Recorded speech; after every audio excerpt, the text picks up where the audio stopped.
Instituti i Kosovës për Drejtësi ka nisur të enjtën zyrtarisht fushatën për mbledhjen e nënshkrimeve në kuadër të një nisme legjislative qytetare, përmes së cilët synohet ndryshimi dhe plotësimi i Kodit Penal të Republikës së Kosovës.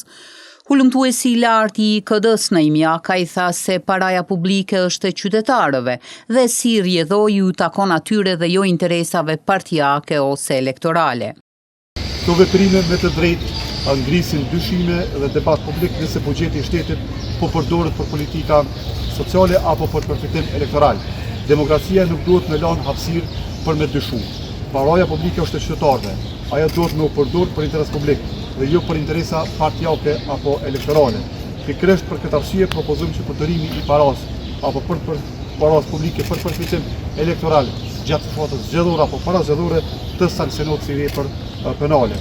Hulumtuesi Akaj gjithashtu tha se përmes kësaj nisme propozojmë 2 ndryshime konkrete. Së pari propozojmë që mosbatimi i qëllimshëm i vendimeve të gjykatës kushtetuese të parashikohet shprehjesisht si vepër penale, dhe së dyti propozojmë që përdorimi i paras publike me qëllim përfitim elektoral gjatë periudhave zgjedhore dhe para zgjedhore të parashikohet si vepër penale.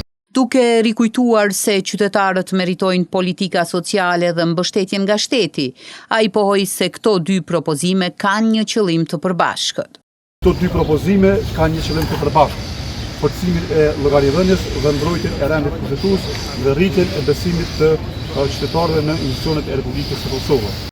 Aktiviteti i sotëm është mbajtur në sheshin Nën Tereza në kryeqytet, por i njëjti do të vazhdojë edhe në qytete tjera.